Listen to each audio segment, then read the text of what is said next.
Ka disa aroma në jetë që nuk janë thjesht aromë, por janë kujtime.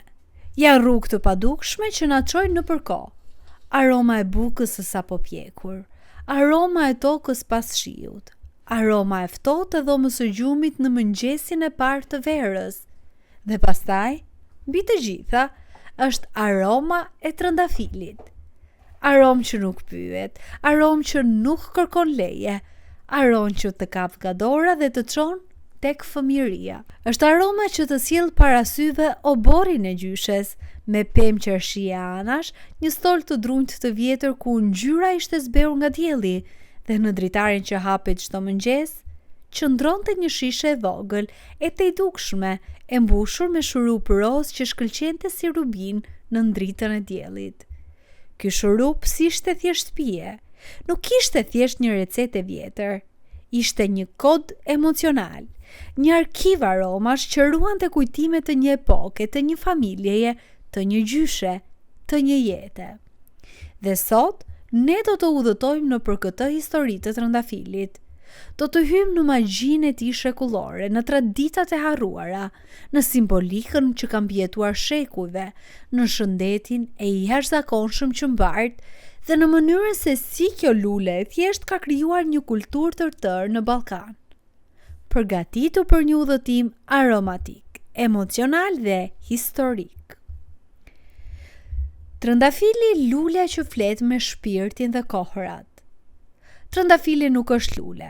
Trëndafili është mesazhi i natyrës. Ai ka një gjuhë të vetën, një gjuhë pa fjalë, por plot emocione. Në çdo vend të botës, në çdo epokë, kjo lule ka qenë simboli diçkaje të shenjtë, dashurisë, paqes, elegancës, shëndetit, bukurisë, shpirtit njerëzor. Historianë thonë se trëndafili është përdorur prej mbi 5000 vitesh. Trëndafili në Persinë e lashtë ishte lule mbretërore, përdorej në ceremoni, në parfume, në recetat e para shëruese. Arabët si mjeshtrit e parë. Ata ishin të parët që destiluan ujë trëndafili rreth shekullit të 10. Ky ishte një revolucion në botën e aromave. Roma e lashtë. Romakët e quanin floriri i kopshtit. Ata përdornin miliona trëndafila për festat, dasmat dhe banjat e tyre luksoze. Në Bizant, uji i trëndafilit ishte aromë aristokracie. Zonjat e oborrit e përdornin për lëkurë, flokë dhe rituale të përditshme. Në Ballkan, trëndafili u bë pjesë e jetës së përditshme, pjesë e verës, pjesë e sezonit, pjesë e shtëpisë.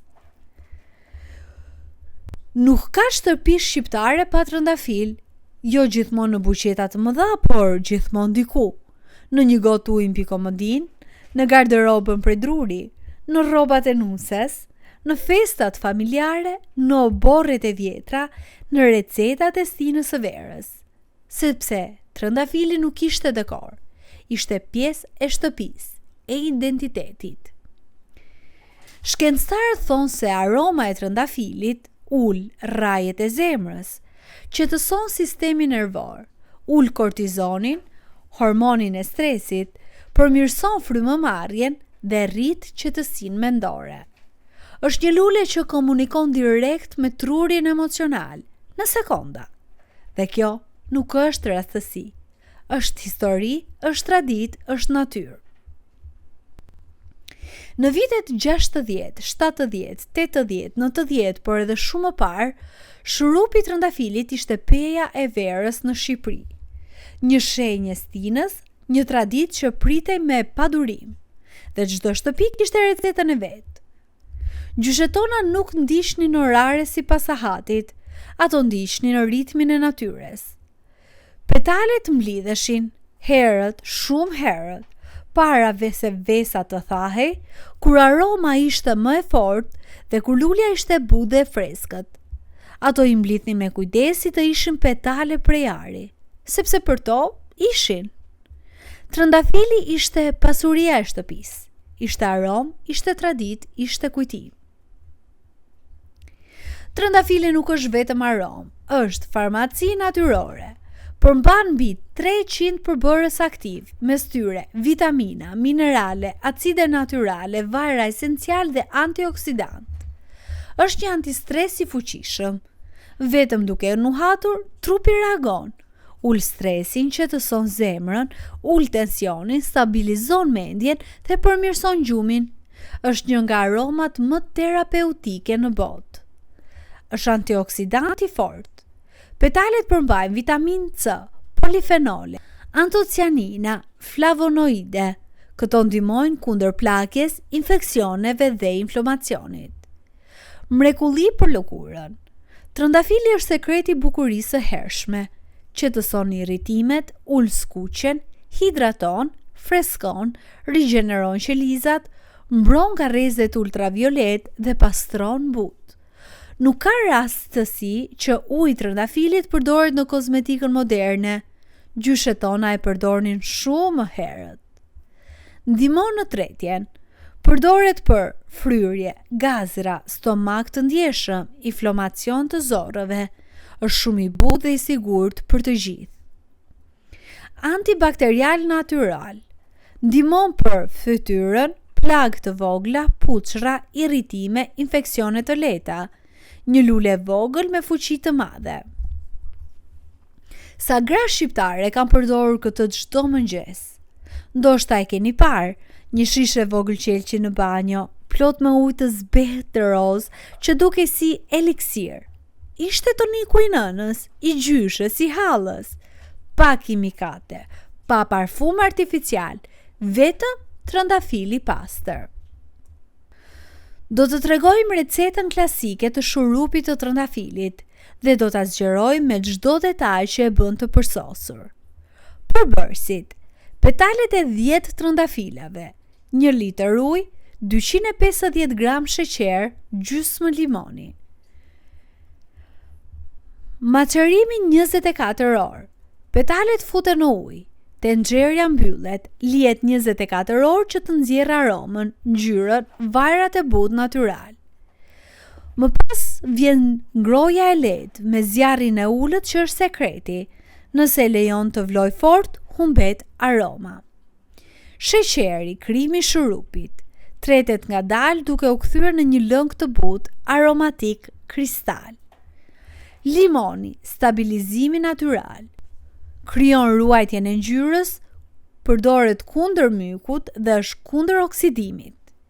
Zjerja për vetëm pak minuta, mjaftojnë 3 deri në 5 minuta për të marrë formën e shurupit. Kullimi dhe ruajtja. Shurupi ftohet dhe ruhet në shishe qelçi. Si ta pim shurupin? Mundësitë janë të pafundme. Me ujë të ftohtë, me akull, me ujë mineral, në limonat, në smoothie, në çaj të ftohtë, në ëmbëlsira, në koktejle verore. Por klasike që se zë askush, 1 pjesë shurup plus 5 pjesë ujë plus akull. Freski absolute. Tani do të ndalemi te disa histori, legjenda dhe kuriozitete. Dhe trëndafili ka histori plot mister. Legjenda e Persisë.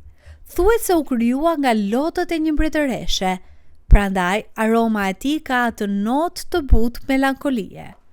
Sipas romakëve, e përdornin në festa, banja dhe parfume. Osmanët i sollën teknikat e përpunimit në Ballkan. Në Shqipëri shurupi i trëndafilit ishte pije nderi për mysafir, dhuratë për nuse, pija e fëmijëve, pjesë e dasmave dhe shenjë mikpritjes.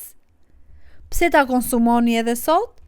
Sepse jeta moderne është e shpejtë, sepse stresi është kudo, sepse ushqimet janë të përpunuara, sepse natyra është larguar nga ne. Shurupi i trëndafilit është rikthim te tradita, qetësia, natyra, kujtimet e fëmijërisë, ritmi ngadalë i jetës. Çdo glëng është si një përqafim emocional. Trëndafili është një lule që nuk plaket. Shurupi i tij është një kujtim që nuk shuhet. Dhe ndoshta, nëse këtë pranverë provoni ta përgatisni vetë, ju nuk do të krijoni thjesht një pije, por një kujtim të ri. Një traditë që mund ta përcjellni te fëmijët tuaj, një aromë që do t'i lidh brezat, një shije që do të mbetet. Sepse disa gjëra nuk ndryshojnë kurrë. Trëndafili, aroma e tij dhe dashuria që na bashkon rreth tryezës. Në kohën moderne, kur gjithçka është e shpejtë dhe industriale, shurupi i trëndafilit është rikthim tek natyra, qetësia, thjeshtësia dhe kujtimet e bukura.